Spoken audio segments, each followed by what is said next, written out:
Throughout time, people across the world told each other tales of how they came to be, of heroes and monsters, romance and tragedy, death and rebirth. Mythology helped shape the ancient world, explaining the unexplainable. This is Mythology Unleashed.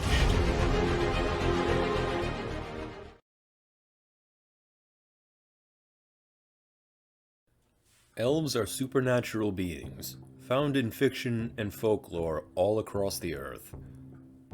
They are often depicted as humanoid creatures with pointed ears, long lifespans, and supernatural powers. Some can pass as human beings, while others are small enough to fit under a toadstool. Some are depicted as being benevolent and wise, while others are portrayed as mischievous or outright malevolent.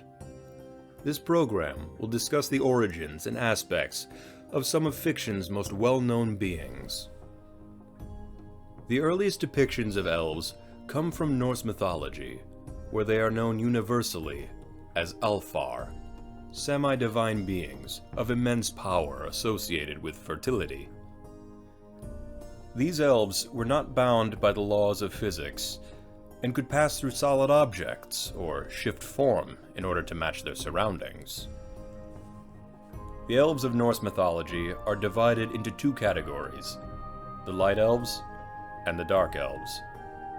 The light elves, also called Yosalfar, live in a realm known as Alfheim or Yosalfheim, and are described as being fairer than the sun.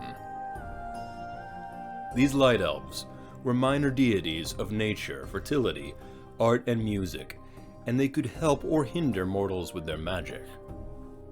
The Dark Elves, also called Dokalfar or Svadalfar, make their home in a land beneath Midgard, known as Svartalfheim, and are described as being darker than pitch.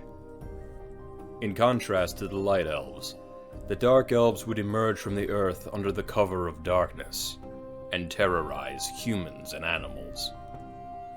A favored method of torture for the elves was the act of sitting on a sleeping person and causing nightmares. Both light and dark elves appear throughout many tales told by Viking and Germanic peoples, including tales of humans of elven descent. Stories of elves would find their way into folklore all across Europe. From Iceland come tales of the Mist Elves, who would charm unwary people into joining their dances, where they would dance until they would die from exhaustion. Germanic folklore tells of the Earl Konig, or Earl King, who would appear as an omen of imminent death. Elves would go on to make numerous appearances in the fairy tales from the Brothers Grimm, such as the story of the Elves and the Shoemaker, where a duo of elves secretly aid a down-on-his-luck cobbler by crafting shoes of great beauty, only to abandon him when the shoemaker thanks them with a gift of new clothes.